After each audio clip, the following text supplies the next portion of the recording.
दोस्तों नमस्कार, हाजिर है एक बार फिर से आज की बड़ी और ताजा खबरों के साथ। बस आपसे निवेदन है, कृपया वीडियो को लाइक कर दें, चैनल को सब्सक्राइब कर लें और घंटी बटन भी दबा दें। ये पहली बड़ी खबर है। गुजरात विधानसभा चुनाव की तैयारी पूरी। चुनाव आयोग इसी हफ्ते कर सकता है तारीखों का ऐलान। ये आपको बता दें कि चुनाव आयोग इस सप्ताह गुजरात के आगामी विधानसभा चुनाव के कार्यक्रम की घोषणा कर सकता है। 2017 में अपनाई गई परंपरा का हवाला देते हुए निर्वाचन आयोग ने इस महीने की शुरुआत में हिमाचल प्रदेश के चुनावों की तारीखों के साथ गुजरात के चुनाव कार्यक्रम की घोषणा नहीं की थी। वहीं हिमाचल में 12 नवंबर को एक चरण में मतदान होगा, जबकि वोटों की गिनती 8 दिसंबर को की जाएगी। चुनाव आयोग ने हिमाचल प्रदेश के लिए मतगणना की तारीख को मतदान के करीब एक महीने के बाद रखते हुए स्पष्ट संकेत दिया था कि गुजरात चुनाव के वोटों की गिनती भी 8 दिसंबर को होगी। आपको बता दें कि फिलहाल चुनाव आयोग इस सप्ताह गुजरात के आगामी विधानसभा चुनाव के कार्यक्रम की घोषणा कर सकता है। अगली बड़ी खबर, क्या बिहार में बीजेपी उम्मीदवारों के लिए चिराग पासवान करेंगे चुनाव प्रचार, असमंजस बरकरार।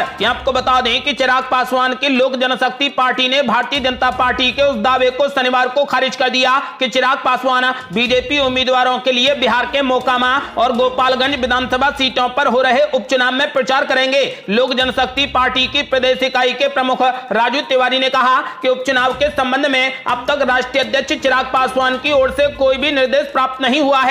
तिवारी ने संवाददाताओं से कहा कि हमें आश्चर्य है कि बीजेपी इस तरीके का दावा कैसे कर रही है। जहां तक हमारी जानकारी है, राष्ट्रीय जनतांत्रिक गठबंधन यानी एनडीए और महागठबंधन से समान दूरी पर रहने के हमारे रुख में कोई भी बदलाव नहीं आया है। आपको बता दें कि तिवारी से बीजेपी के प्रदेश अध्यक्ष संजय जायसवाल के उस दावे के बारे में पूछा गया था जिसमें उन्होंने कहा था कि चिराग पासवान एनडीए के सहयोगी हैं और वे 3 नवंबर को दोनों सीटों पर होने वाले उपचुनाव में बीजेपी उम्मीदवारों के लिए चुनाव प्रचार करेंगे। हालांकि तिवारी ने कहा कि हमारे राष्ट्रीय अध्यक्ष कल बिहार आएंगे, हम उनके दिशा निर्देश का इंतजार करेंगे और उनकी सलाह पर ही काम करेंगे।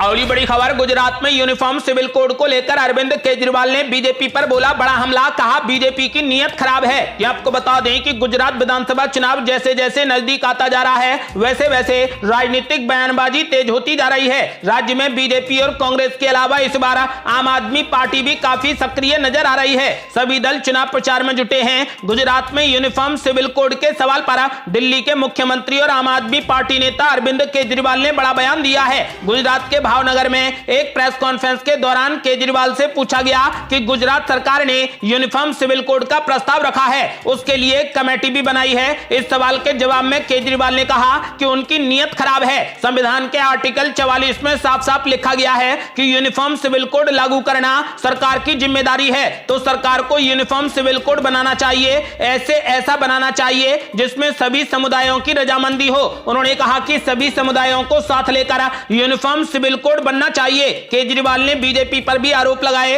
उन्होंने कहा कि भारतीय जनता पार्टी ने उत्तराखंड के चुनाव के पहले एक समिति बना दी। उत्तराखंड का चुनाव जीतने के बाद अब वो समिति अपने घर चली गई। अब गुजरात चुनाव के 3 दिन पहले एक समिति बनाई गई है, अब ये भी चुनाव के बाद अपने घर चली जाएगी। अगली बड़ी खबर, राहुल गांधी ने पीएम मोदी पर बोला बड़ा हमला, कहा चुनाव के पहले न खाऊंगा और न खाने दूंगा। ये आपको बता दें कि कांग्रेस की भारत जोड़ो यात्रा का नेतृत्व कर रहे सांसद राहुल गांधी ने एक बार फिर पीएम मोदी पर तीखा हमला बोला है। राहुल गांधी ने ट्वीट किया कि चुनाव के पहले न खाऊंगा न खाने दूंगा, चुनाव के बाद 40% कमीशन खाऊंगा, फिर दिवाली पर मिठाई के डिब्बों में कर्नाटक मीडिया को रिश्वत भिजवाऊंगा। राहुल गांधी ने भ्रष्टाचार का आरोप लगाते हुए आगे कहा कि पेसीएम और पीएम की बीजेपी सरकार पूरे देश में डबल इंजन का भ्रष्टाचार। पीएम मोदी ने नारा दिया था कि ना खाऊंगा ना खाने दूंगा। इसी को लेकर राहुल गांधी लगातार पीएम मोदी पर निशाना साधते रहते हैं। राहुल गांधी के नेतृत्व वाली कांग्रेस की भारत जोड़ो यात्रा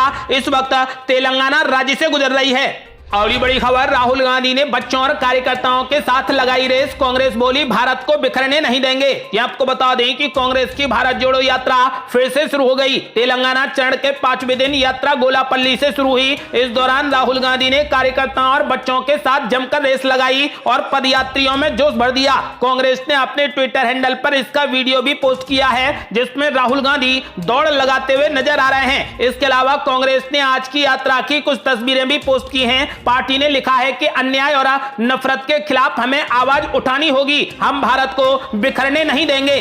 अगली बड़ी खबर, असदुद्दीन ओवैसी ने बीजेपी पर बोला जोरदार हमला, कहा गुजरात में चुनावी जीत के लिए समान नागरिक संहिता का सहारा ले रही बीजेपी। ये आपको बता दें कि गुजरात में किसी भी दिन आगामी विधानसभा चुनाव की तारीखों का ऐलान हो सकता है। चुनाव से पहले सभी राजनीतिक पार्टियां जोर शोर से तैयारियों में जुटी हुई हैं। इसी के साथ गुजरात में राजनीतिक सरगर्मियां भी अब तेज हो गई हैं। इस बीच गुजरात के मुख्यमंत्री भूपेंद्र पटेल ने राज्य में समान नागरिक संहिता के कार्यान्वयन के विभिन्न पहलुओं का अध्ययन करने के लिए एक समिति गठित कर दी है। राज्य सरकार के इस फैसले से कांग्रेस समेत तमाम पार्टियां बीजेपी पर हमलावर हैं। एआईएमआईएम के अध्यक्ष असदुद्दीन ओवैसी ने कहा कि बीजेपी गुजरात विधानसभा चुनाव में वोट हासिल करने और अपने हिंदुत्व के एजेंडे को आगे बढ़ाने के लिए समान नागरिक संहिता का मुद्दा उठा रही है।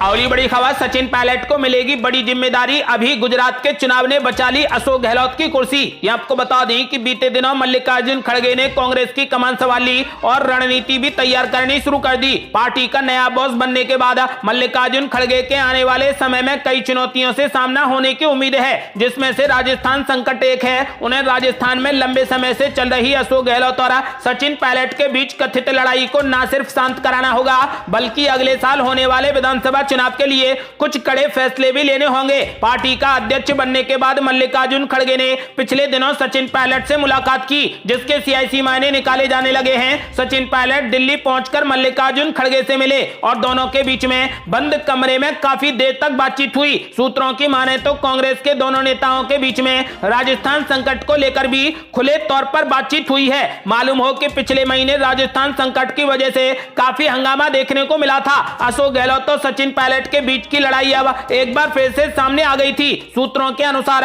कांग्रेस आला कमान राजस्थान की कमान सचिन पायलट को देना चाहता था, जिसके बाद एक लाइन का प्रस्ताव पारित करवाने के लिए खुद मल्लिकार्जुन खड़गे और आर्यमाकन को भेजा गया था। हालांकि अशोक गहलोत गुट के विधायकों के विरोध के बाद ऐसा संभव नहीं हो सका। एक बार फिर से माना जा रहा है कि कांग्रेस हाईकमान सचिन पायलट को बड़ी जिम्मेदारी देने के मूड में है। अगली बड़ी खबर, बीजेपी अध्यक्ष जेपी नड्डा का बड़ा ऐलान, बोले विकास हमारा मुद्दा, हमें सबका मिल रहा समर्थन। ये आपको बता दें कि हिमाचल प्रदेश विधानसभा चुनाव के लिए विभिन्न राजनीतिक दलों ने जीत का दावा करना शुरू कर दिया है। शिमला में बीजेपी के राष्ट्रीय अध्यक्ष जेपी नड्डा ने कहा कि राज्य में बीजेपी को सबका समर्थन मिलेगा। बीजेपी के पक्ष में वातावरण देखने को मिल रहा है। इसकी वजह यह है कि विकास हमारा मुद्दा है। उन्होंने कहा कि कुछ दिनों में विजन डॉक्यूमेंट आएगा, जिसमें सभी चीजें सबके सामने होंगी। इससे पहले जेपी नड्डा ने कहा कि जो फिजा दिल्ली में दिख रही थी वही 3-4 दिन में यहां भी देखने को मिलेगी। जो चुनाव के लड़ने के लिए खड़े हुए हैं उनकी तो बहुत कुछ आकांक्षाएं होंगी, लेकिन चुनाव नजदीक आएगा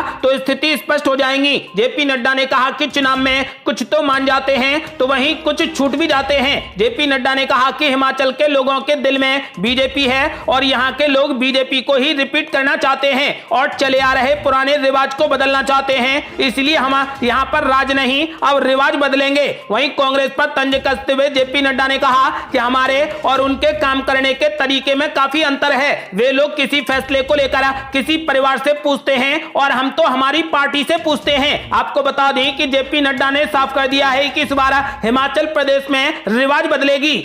अगली बड़ी खबर, पीएम मोदी के गुजरात दौरे के बाद बीजेपी करेगी उम्मीदवारों का चयन, मैराथन बैठक के बाद होगा बड़ा फैसला। ये आपको बता दें कि चुनाव आयोग गुजरात विधानसभा चुनाव की तारीखों का ऐलान जल्द करेगा। गुजरात चुनाव को लेकर बीजेपी, कांग्रेस और आम आदमी पार्टी तीनों ही दल अपनी अपनी रणनीति बनाने में जुटे हैं। इस बीच गुजरात बीजेपी कैंडिडेट चयन से जुड़ी एक बड़ी खबर सामने आई है। प्रधानमंत्री नरेंद्र मोदी के गुजरात दौरे के बाद राज्य की सत्तारूढ़ बीजेपी उम्मीदवारों का चयन करेगी। बताया जा रहा है कि 2 नवंबर से बीजेपी उम्मीदवारों की चयन प्रक्रिया को अंतिम रूप देगी। इस सिलसिले में मैराथन बैठक 2 से 7 नवंबर तक चलेगी। अगली बड़ी खबर, क्या लोकसभा चुनाव में एक्ट्रेस कंगना रनौत को टिकट देगी बीजेपी, जेपी नड्डा ने किया बड़ा ऐलान। ये आपको बता दें कि बॉलीवुड एक्ट्रेस कंगना रनौत ने एक कार्यक्रम में शामिल होते हुए राजनीति में एंट्री करने के संकेत दे दिए हैं। 2024 के लोकसभा चुनाव में अपना चुनाव लड़ना उन्होंने बीजेपी पर छोड़ दिया है। एक्ट्रेस ने कहा कि यदि बीजेपी चाहेगी तो वो चुनाव लड़ने के लिए तैयार हैं।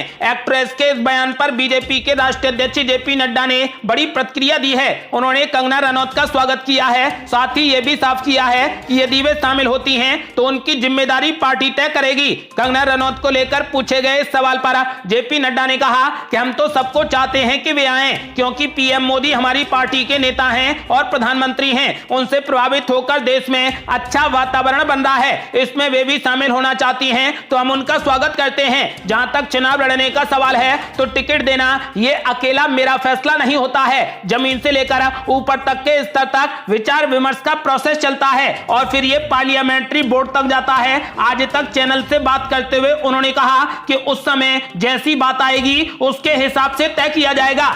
और ये बड़ी खबर, मल्लिकार्जुन खड़गे के काम में राहुल गांधी नहीं करेंगे हस्तक्षेप, संगठन में अब चलेगा मल्लिकार्जुन खड़गे का आदेश। ये आपको बता दें कि कांग्रेस में शीर्ष नेतृत्व परिवर्तन के बाद संगठन के संचालन में गांधी परिवार की भूमिका को लेकर राजनीतिक गलियारों में चाहे अटकलों का बाजार जारी हो, मगर राहुल गांधी ने दो टूक कह दिया है कि वे कांग्रेस के नए अध्यक्ष मल्लिकार्जुन खड़गे के कामकाज में किसी तरीके का कोई भी दखल नहीं देंगे। आपको बता दें कि माना जा रहा है कि मल्लिकार्जुन खड़गे खुद के आदेश पर निर्भर रहेंगे। मल्लिकार्जुन खड़गे जो कहेंगे पार्टी में वही होगा। और ये बड़ी खबर, यूनिफॉर्म सिविल कोड पर पहली बार बोली मायावती, बीजेपी को लेकर कर दिया बड़ा दावा। ये आपको बता दें कि बसपा सुप्रीमो मायावती ने गुजरात और हिमाचल में होने वाले विधानसभा चुनाव से पहले यूनिफॉर्म सिविल कोड पर अपनी प्रतिक्रिया दी है। मायावती ने भाजपा पर निशाना साधा। मायावती ने आरोप लगाते हुए कहा कि विवादित और विभाजनकारी मुद्दों की तरह समान नागरिक संहिता को बीजेपी चुनावी मुद्दा बना रही है। इससे प्रतीत हो रहा है कि बीजेपी की हालत अब ठीक नहीं है। आपको बता दें कि मायावती ने ट्वीट कर कहा कि यूपी व अन्य राज्यों में भी रोजगार व विकास के बजाय बीजेपी द्वारा विवादित एवं विभाजनकारी मुद्दों की तरह समान नागरिक संहिता को चुनावी मुद्दा बनाना खास बात नहीं, किंतु गुजरात में इसको चुनावी मुद्दा बनाने से इस आम चर्चा को बल मिलता है कि वहां बीजेपी की हालत वास्तव में ठीक नहीं है। मायावती ने कहा कि केंद्र ने अभी हाल ही में स्वयं माननीय सुप्रीम कोर्ट में कहा कि यूनिफॉर्म सिविल कोड के मामले पर कोई निर्णय अभी न किया जाए, क्योंकि इसे वो 22वें लॉ कमीशन को सौंपेगी। तो फिर गुजरात विधानसभा चुनाव में ऐसा क्या होने जा रहा है जिसमें बीजेपी विचलित व झुक रही है। ये थी अब तक की बेहद बड़ी खबरें। आपका क्या मानना है इस बार गुजरात में किस पार्टी की सरकार बनने जा रही है? अपनी राय हमें वीडियो लाइक कर कमेंट बॉक्स में जरूर दें। यदि आपने अभी तक हमारे चैनल को सब्सक्राइब नहीं किया है तो कृपया चैनल को सब्सक्राइब कर घंटी बटन जरूर दबा दें। जल्दी मिलते हैं बड़ी अपडेट के साथ, तब तक के लिए जय हिंद, जय भारत।